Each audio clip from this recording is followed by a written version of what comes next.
What's up, everybody? I go by the name of Domo. And I go by the name of Yoshiko. We sit with entrepreneurs and artists across disciplines to share their stories, insight, and gems. Their journey will inspire you to think about community and your own narrative, how it shapes who you are, and what your legacy will be. You're listening to No Blueprint. No Blueprint. To No Blueprint. No Blueprint. You are listening to No Blueprint. And Pops is in the room too. He came up to visit. Yes. Yeah. So speaking of Pops, let's go way back. Yeah. Let's go way back. Where did your parents grow up? And what did they do? Yeah, so my dad grew up in Chinandega, Nicaragua, until he was about 12. Grew up in Nicaragua and then came to the United States. First came to LA, and then they went up to San Francisco, where he spent the rest of his life. He's been in San Francisco for close to 50 some odd years. Wow. Wow. Though we got pushed out, gentrification, increased rents, we got kicked out of the house we lived in for 30 some odd years. Wow. And ended up moving to Oakland. Okay. Yeah. Mom grew up in El Salvador. She was born in El Salvador, but came to San Francisco, and that's where my parents met. I've only been to Nicaragua. So the story of my parents is they separated, but my dad raised me by himself from the age of 7 on. Wow. And so a lot of the culture, as much as I say definitely that I'm Salvadorian and Nicaraguense, the culture of Nicaragua was dominant. Mm-hmm. The food, the music, and so got to visit Nicaragua a lot more. Nice. Yeah. And so grew up in San Francisco? Grew up in San Francisco, born and raised in San Francisco. We also call it Frisco. Yep. You know. And we have a lot of pride in our city. Absolutely. 415 represent. Yes, Bay Area. Bay Area. Bay Area. You know, little E40. You know, keep the sneak. Keep the sneak. You know, Messy Marv, Mr. all that. Fab. Right, all that. Okay. That's legit. Tell me what that was like growing up in pre-gentrified San Francisco. Well, the best way I can put it, at least from what I can remember as a youngster maneuvering through the streets and just growing up there, is you could, especially growing up in the Mission District, which is where we spent a lot of our time, and the Mission District was predominantly Latinx, Latino, Latina. For sure. I mean, in many ways, you couldn't order food or you couldn't buy something unless you spoke some Spanish. Right. And you did. Like, at some point, there were Asian folks that physically you would say, oh, they're Asian. And it may not be able to determine what part of Asia, but you're like, they're definitely not speaking Spanish to me. And then you give them the money and they say, thank you, come next time, I hope your family's doing well, good to see you again, all in Spanish. Right. And so, and now you're seeing that the exchange of culture is incredible and dominant. But I could maneuver the streets of San Francisco without necessarily having to be in spaces where I was a evident minority. Or there were no white folks at all. Right. And I remember at some point realizing, oh, this is a thing. I mean, the middle school I went to was 96% black. Wow. There was 4 white students, maybe. Right. The elementary school I went to was predominantly Latino. I think there were 2, maybe 3 white students. Wow. I ended up going to an all-boys private Catholic school for high school in the suburbs, and it was 97% white. Wow. And straight culture shock. I walk in the hallways, and I remember one of my classmates was like, yo, do you know where to get some weed? And I'm like, I'm 14 years old. I'm like, right. Why would I know? Right. Well, you grew up in the city, and you're one of them. Like, you understand how this works. And I was like, I've never smoked weed in my life. Right. I still have never smoked weed, and not that it's a bad thing, but I just think it's hilarious that they asked me, like, of all people. Because you've got to know. You're right. I have to know. I have to know. And it was kind of my first encounter face to face with, like, oh, this this place, and when I mean place, I mean not only the United States, but society views me as a very different phenotype, a very different thing compared to what they see as normal. What did Pops do for a living? From what I can remember, just about everything. Like, I remember when I was younger, he would import and export things and sell them, like, in little stores where people wanted to buy stuff, like, from Central America or from Asia or from you name it. And then that, I remember, led to us going to flea markets and selling at flea markets on the weekends. Entrepreneurship. Early. And then him becoming an insurance salesman. Down on 22nd and Valencia in the city. And then he got injured, couldn't work at least what we consider a regular job, tried to do work with the elderly as a bus driver for a local nonprofit, and they liked him so much that the nonprofit was like, you're spending too much time talking to our clients and servicing them, and you're not doing, quote unquote, doing your job. And they let him go. They fired him because he was too nice. Wow. And so it just shows, like, when you're actually doing what's right, folks aren't necessarily happy. Absolutely. So, and he was also a car salesman. My dad he's Renaissance man. Yeah, he's a hustler. Jack of all trades. And I think in many ways I learned that trait because he did it. Yeah. Right. Absolutely. By himself on a single income, and got me through the schools. Showed up to every one of my baseball games, my practices, my basketball games. Nice. And I got to say that wasn't true for my classmates. Right. Their parents weren't there. Yeah. And I want to model that. I mean, you see me all the time with Estela. Yes. Right, on my chest or in the stroller. And I think I got that from Pops. Yeah. I want her to know that she's unconditionally loved. Absolutely. By my presence. Absolutely. And some people, it's interesting, just speaking of the baby, I have people that are like, oh, it's babysitting day. And I'm like, no, that's not babysitting. Right, this is my daughter. Like, babysitting means you give it to someone else at the end of the day. Like, this is every day. Right, absolutely.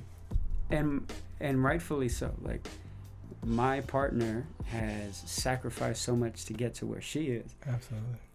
And she, in her chief resident year, was pregnant, up to 39 weeks pregnant, was doing surgeries. Holding it down.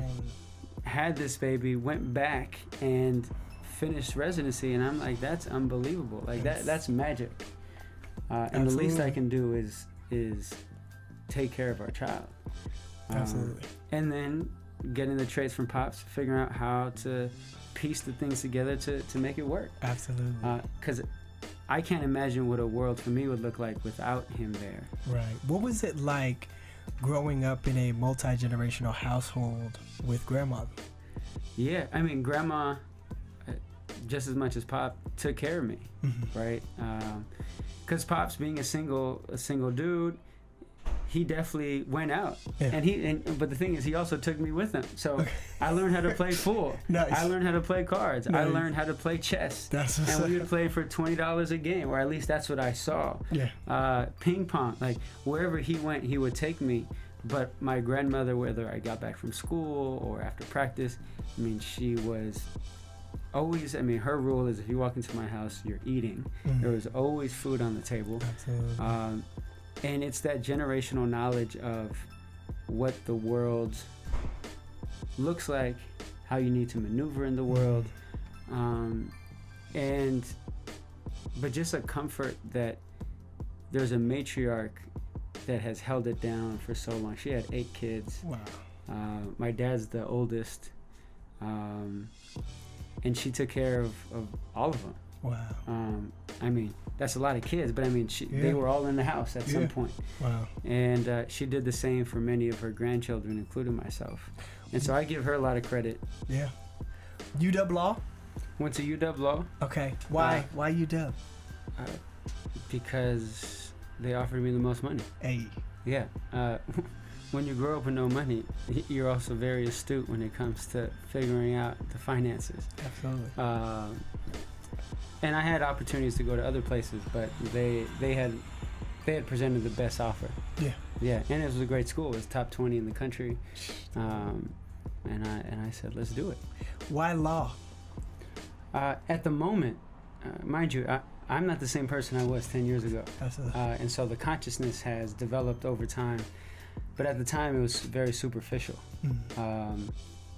Though I think grounded in something that I believed, but I hadn't explored yet, which was I want to be able to walk in a room and have people listen to the words that I'm saying and say that person knows what they're talking about. Absolutely. And the words that I would be saying would be in advocacy and in furthering the struggles of our community. But that's also very like me-centered approach. Is I wanted this so that you respected me, right? It wasn't like this collective understanding of like this isn't about you, right? You are just a representative. Absolutely. I hadn't understood that at the time. How did you come to understanding that? After graduating law school, did a lot of community organizing, and in different communities, I had this mindset, because this is what law school does to you, this mindset that you have the answer. Right. And if you don't, you're going to solve it. And it wasn't until I was in these circles and the elders would pull me aside and say, Edwin, look, we're proud of you doing this. You succeeded in getting this degree, but do not be mistaken. It does not mean you have the answer. And I was, in my mind, I'm like, no, but like, I'm smart. Shot to the ego. I'm really smart. What are you talking about? Got this paper. It's just... And they said, well, if you had the answer, why are we still in these problems? And it's the truth. And I had to sit on that for a long time and realize my law degree is not the answer. Right. Even my mind is not the answer. These are just tools to support the work to get closer to the answer. But the answer comes from those that are most oppressed, that are closest to the struggle, and that are closest to the issues that we are fighting against. Right. And if we aren't willing to just see our skill set as just that, as a tool that can be used at times and not used most of the time, then our ego definitely is in the way. Absolutely. And I had to let go and say, okay, I'm going to walk into these spaces first, not as a legal trained individual, Right. but as a body that's walking to the space with the want and need to support the work. Absolutely. And I got to the point where I didn't even say that I had these skills. Yeah. I would just say I'm a person, and if an issue came up, they said, yeah, we're looking for someone who can do the research or that has access to legal resources. I'd raise my hand and say, yeah, I know some folks. Yeah. But I also probably burned some bridges because I was like, I can do this and I can do that and I know this person and I have these skills. Right. And that probably turned off a lot of people, rightfully so. Right. And so it was a progress, and it was time and a learning for me. After law school, you went into these different communities. Where did you go? Where did you stay here? Did you?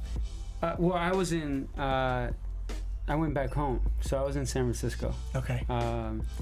And I ended up, because I thought, well, I need to quote unquote make it.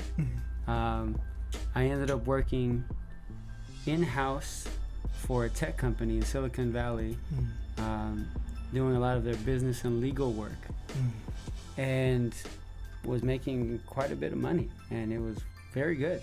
And I was like, well, this is cool. I'm making six figures. I'm 25 years old, and ended up buying a house where my dad lives, and saving some money to just be able to live here on out. But this was also during the time, in law school, Trayvon Martin, right thereafter Mike Brown, and the names just continued. And in San Francisco, there was a slew of names within a year and a half Alex Nieto, Luis Góngora Pat, Mario Woods, Jessica Nelson, and police were just killing people, innocent people getting shot and killed, either running away from the police, which we've seen with Antoine, and the story was just continually happening in San Francisco. And this is like 2014, 2015. And so I'd been at this job for a year and a half or so, and I was like, I don't know if I can sit here and continue to watch these videos, see the people out on the street, and not go out there myself, right? Because that initially wasn't on my mind. It was like, well, maybe I can change it from the inside. Maybe if I make a lot of money, I can change it. And the reality is you can't make enough money to change it. No. So that's one. Right. Two, the inside is only going to change as much as it wants to let you change it. Absolutely. And three, we just have to be frank that it's just a job. Right. That's not changing. Me working in that tech company was not going to change the world. Right. But people are like, well, it's representation and you're in there and it's great. And it's like, yeah, that's great. And there's probably people that would love to do that job for the rest of their life. Absolutely. But I sat there looking at these protests happening, looking at these folks getting shot and killed. And I said, what's going to happen after 10 years? I'm going to look back and I'm going to say, I've only done one thing. And that was make this company a lot of money. Yeah. That's right. And it's not even my money. Right. And is that all I'm going to be able to tell to my children or to my grandchildren? And I said, I just don't want to do that. Yeah. And so I started going to the protests. I started going into the streets. And thankfully the job was flexible enough to where they knew what I was doing. And they didn't say anything about it. And I was doing that for another year and a half or so. I was building with the community, trying to provide as much support or any skills I could. And then the Alex Nieto situation happened. We're in San Francisco. This 29-year-old who grew up around the corner from me, essentially a neighbor, knew our family, his family knew our family. And he was up on Bernal Heights Hill eating his burrito. He had a taser because he was getting ready to go to work as a bouncer at a local bar. And someone who just moved into the neighborhood, a gentrifier, calls the police and says, there's a Mexican with a red jacket and a gun. And the police come up, full guns blaring, 2 police cars up on this hill that is a no-access road. They just went around the fence and started driving up towards him, opened the doors, point the gun at him through the door crack, and said, put your hands up. Guns pointed at them. In their testimony, they claimed that he took out his taser, pointed it at him or at them, and said, no, you put your hands up. With a taser. With a taser. Mind you, he's in college to become a youth probation officer. Wow. Knows the law. Knows the law, at least understands law enforcement. Yeah.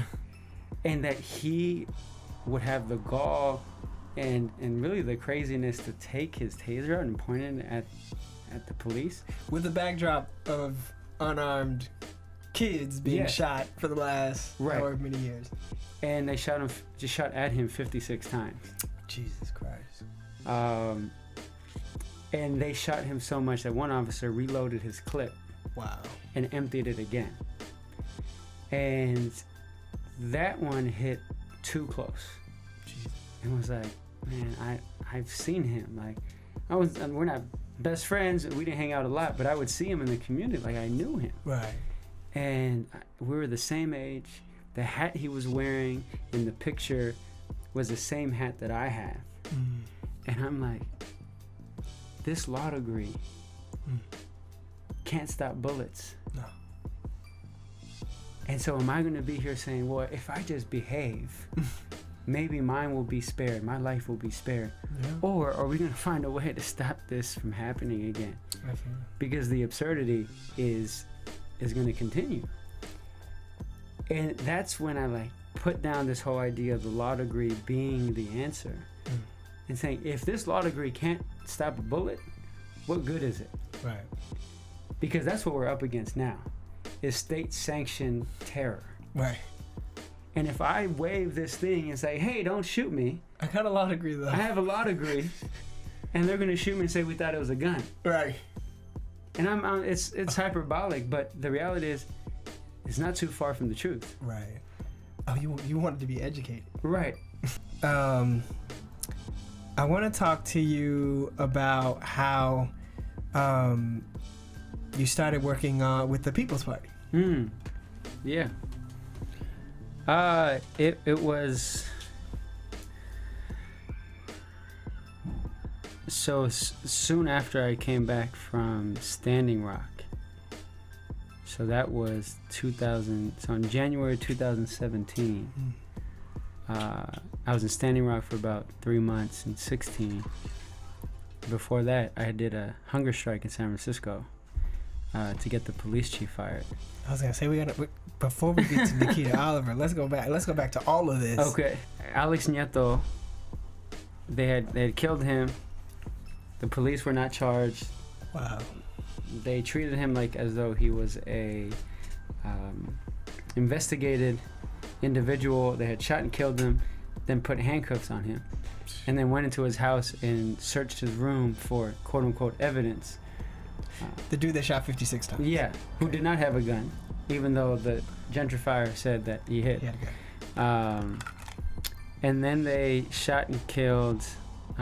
What led up to the hunger strike was Luis Gongoro Pat, and that was the 4th killing in about a year and a half. Wow. And he was this homeless guy who was living in the street in San Francisco in a tent. Someone had called and said he's wielding this knife, and he's on the street. But most folks had known him as the soccer guy who was just kicking the soccer ball against the wall. And yeah, people on the street have knives to cut their food or eat food or prepare food. Right. Police show up. Mind you, he had been evicted from his house recently. So now this is a story of gentrification. What happens when you get displaced? You end up in the street. And in the street, someone calls, police show up, the police get out of their car. Within 30 seconds of arriving, they're screaming at him saying, "Get down, get down." Well, he's Mayan. He doesn't speak English. He doesn't speak Spanish. He has no idea what they're saying. Right. He didn't get down. They shot him, I believe it was 16 times. Wow. Within 3 or 5 feet. And after that, Mama Cristina, who is the mother of Equipto, who's this brilliant, infamous Bay Area rapper, underground rapper, who has really stayed on the pulse of the community, has incorporated that in his music. So shout out to Equipto. And his mom is Mama Cristina, who runs this preschool in the Mission District. And she is this revolutionary figure and mother from Colombia that said, I can't take it anymore. They're killing our children, and the children that are here, who are predominantly Latino and Latina and Latinx, are going to go into the street and be fearful. And I'm fearful that the next one might be them when they get older. Right. And she said, I'm going to do a hunger strike to make a political point that this needs to stop. And he, being her son, said, well, I can't let you go on a hunger strike by yourself. I'm going to go on a hunger strike. And then he texted me asking me if this is something that I would consider. And it took a couple days. Like, I had to pray on it. I didn't know. I had never done this before. I didn't know what was going to happen. But I also didn't think it was going to be 18 days. Right? I thought a political point would happen, right? Couple days, media comes, they're doing a hunger strike. What's going to happen? We need a change. Right. Two others joined us. Selassie, who is also a Bay Area rapper, and Ike Pinkston. And we picked the day. We went out there in like regular street clothes. We didn't have water. We didn't have anything really. We said we're gonna do it. Yeah. Didn't really plan too much. Yeah. I feel like if I would have planned, I wouldn't have done it. And so Supervisor. yeah, I was also running for supervisor at the time. Supervisor. So county supervisor. Okay. Yep. Okay. So Dad is giving, he's making sure I'm telling the story. Absolutely. Don't forget any points. But I was running for supervisor. I tell the story because it doesn't make sense for a supervisor to do a hunger strike. Right. Or a candidate running for supervisor to do a hunger You're gonna strike. protest. Okay. Right. Yeah, exactly. And we get out there and we're kind of standing. Folks bring some chairs and we sit down. So the first day, my partner was there and she actually stayed with us and did the hunger strike for 6 days. Mm. And 6 days then passed, 8 days, 10 days. Wow. And the whole time our demand is for the police chief, Greg Sir, to be fired. Wow. Because this had all happened under his watch. He had actually been involved in a civilian killing where a man was arrested, thrown into the back of a paddy wagon, and he was the supervising officer when the arresting officer put his foot on the guy's neck in the paddy wagon while they're driving to the precinct, and he suffocates, or he has heart palpitations and ends up dying. Wow. And he never told him to stop. He never, and it was in violation of procedure. You're not supposed to, when someone's laying on the ground, you don't put your foot on their neck. Right. And we said it's time for him to go. Yeah. And I knew the guy. He's a quote unquote nice guy. Right. We have niceties, say hello. But just because you're nice doesn't mean you keep your job. Right. Let me be the supervisor of 5 people getting shot and killed. I'm not going to keep my job. Right. And context also is that none of these police officers have been found guilty. Right. Not only found guilty, they weren't even charged. Right. The district attorney didn't even charge them. Wow. To go to trial. So, which is crazy in context that we've gotten to this point now of police officers killing unarmed men, and all we're asking for now is just charge them, just so they can go to trial. Please, we just want a jury to hear it. That's crazy. And we know what usually happens in that situation, right? Right? But it's so bad that we're like begging for them can to. Can you just charge them? Can you just admit that the something maybe. Right. But they can't. The DA, George Gascon, who also needs to be fired, and there's protests in front of his house currently to fire him or for him to resign. His whole claim is we don't have sufficient evidence to prove that these officers violated the law. Wow. Okay, cool. I know about 150,000 black people and brown people who are in jail right now who you do not have sufficient evidence to prove that they committed a crime, yet you still are going to bring them before a judge. Absolutely. All day, every day. Right? There's no question at all. Listen. But when it comes to finding justice in a claim against a police officer, all of a sudden, there's a whole different standard. Where's the evidence? Yeah. So there's that, and long story short, the hunger strike went 18 days. They ended up shooting and killing a 21-year-old woman in her car. Wow. After we had ended the hunger strike on the 18th, there had been protests at City Hall that shut down the Board of Supervisor meetings, like the City Council. It literally shut down. They couldn't do business for 2 weeks. Wow. It was getting on the front page of the news. It was on the front page of BBC World News. The pressure was coming down on all of them. And I'm not saying we did it. We were just a part of an organizing effort throughout the history of San Francisco that has been moving to get this chief fired. Right. And when Jessica Nelson was shot and killed, mind you, that had happened 4 times already. People had been shot and killed. Right. And the mayor had continually said, because he has power to fire the police chief, he said, this is the best police chief we've ever had. Wow. I would never fire him. He's the most progressive chief in the country, and we have much time and effort to be able to make the changes we need in this city. Well, after she was shot and killed, he was fired in 30 minutes. Wow. So I don't know what happened to this progressive chief, and he's amazing, and he's wonderful. Yeah. And what it showed us is that politics is politics. Yeah. Somebody got to go down. So someone's got to go down. Yeah. And it showed us that to challenge the system, we have to be relentless and continuous and consistent in that effort, because the shield they put up, they try to make it seem as though it's invincible. But the reality is it's not. Right. And it went from literally one day, we will not ever fire this person, to the next day, that was a terrible police chief. What's the difference? Yo, because somebody had to protect their job. Someone had to protect their job. Protect their job. Yeah.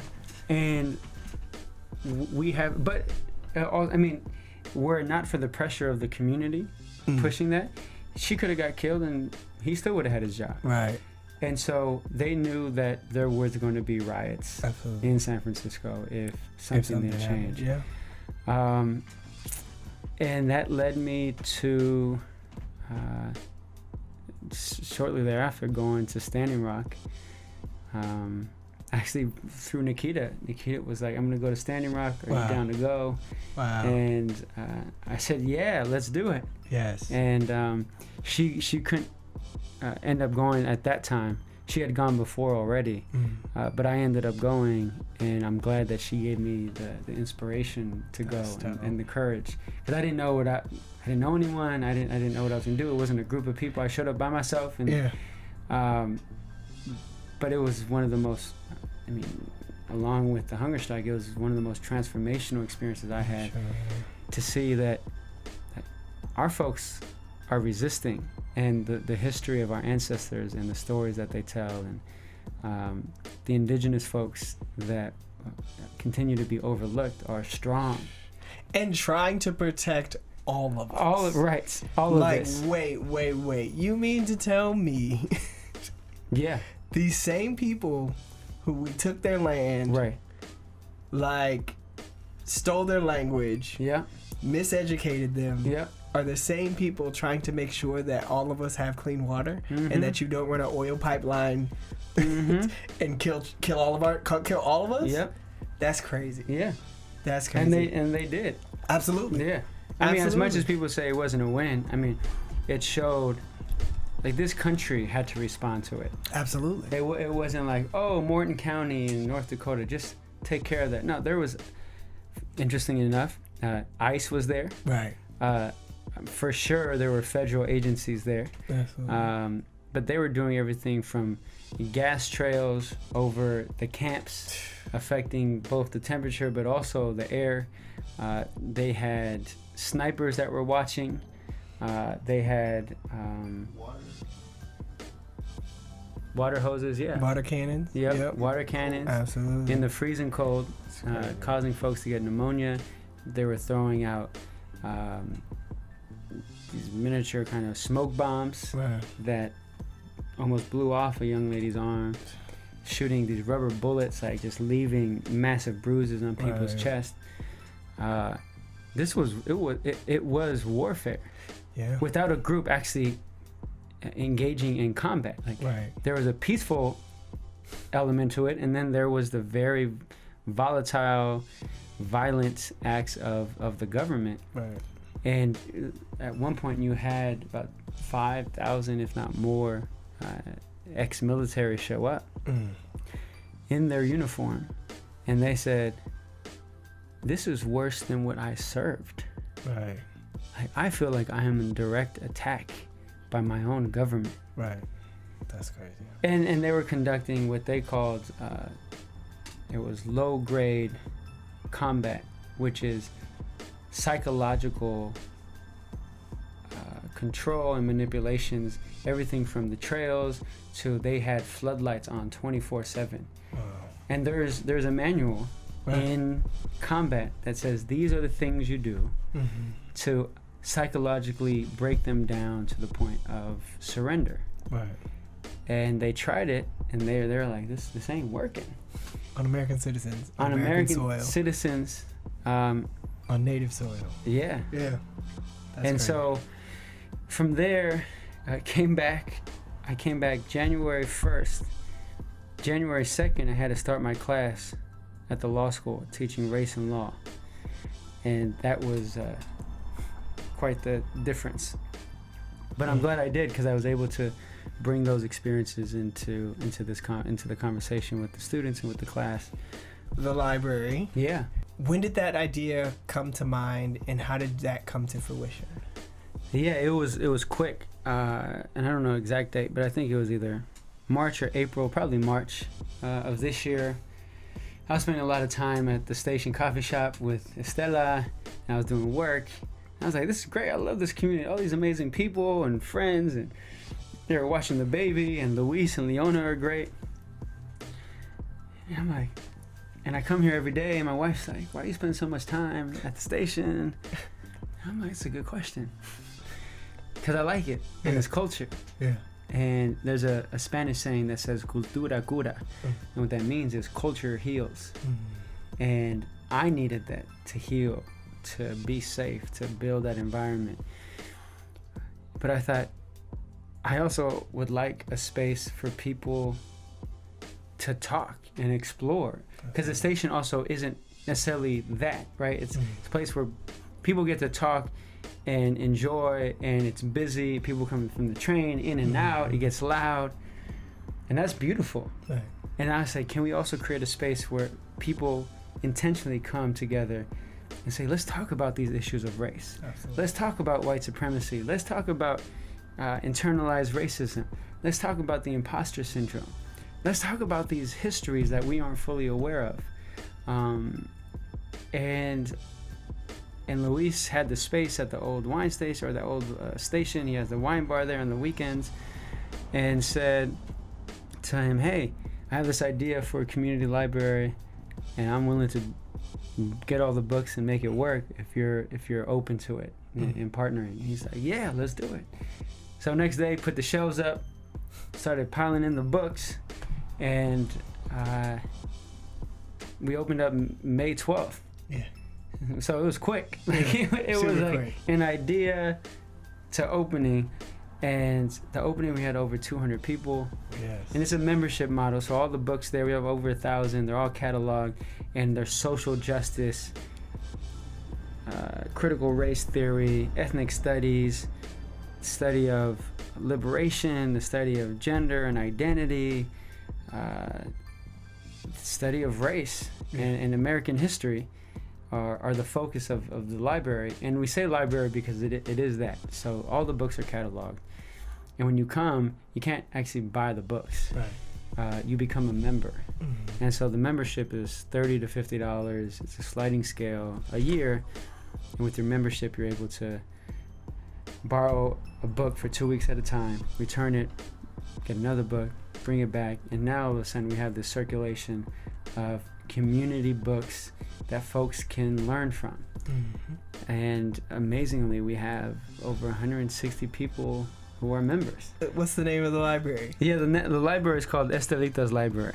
And Yes. Estela is our 10-month-old baby girl, who is amazing and has given us so much love in life. And we opened it in her recognition because she is a act of justice. Absolutely. And an act of resilience, just being present and being with her.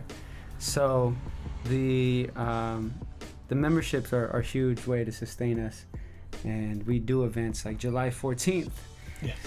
We are having salsa and sangria. Yes. And if you missed the last one, you missed out. We had about 250 people show up, Wow. dancing in the front, in the bottom floor, in the back. DJ was great. So we'll be doing it again. We will have sangria. Yes. There will be some dance lessons. So it'll be a good time. Make sure you come out. And we also take donations. Volunteers are always welcome. Okay. And we're just going to continue to grow and see where it takes us. That's legit. Yeah. How can people stay in touch with you? So with me personally, you can check me out on Facebook or Twitter at Edwin Lindo. But with Estelita's Library, we have a Facebook page that's we'll get all your questions answered. And if you have any additional questions, send us a message and we'll respond pretty quick. Link in the description. Yes. As always. Cool. Last question. And this usually is our first question. If there was a book written about your life or a documentary film about your life, what would the title be? What would the title be? Yes. It would be called Beautiful Struggle. Nice. There it is. Yeah. Well, thank you so much for your time. No, thank you. I Yes, appreciate y'all. Make sure y'all absolutely. support the podcast. Give some love. This is the community and cultural space that we need to continue to build, and you're sharing with the world in ways that not everyone has the skill to, and so we appreciate you opening it up to us and the community. Appreciate Yeah. it. Yeah. If you liked what you heard, be sure to donate so we can keep going. We are on SoundCloud, iTunes, and YouTube, so be sure to subscribe, rate, and comment. You have no idea how much it helps. We also want to know what you think. You can hit us up on Facebook, Twitter, and Instagram, and you can even use the hashtag #NoBlueprint. And if you're really down with the movement, you can join our Patreon account and become a patron, where you'll get exclusive content and limited edition merchandise. No Blueprint is powered by Ambassador Stories. We share stories of the people, places, and spaces that bring soul to our communities. No Blueprint is recorded at Ambassador Stories Studios and co-produced with me, Maya Aina. Hear more episodes of No Blueprint and get official No Blueprint merchandise at noblueprintpodcast.com.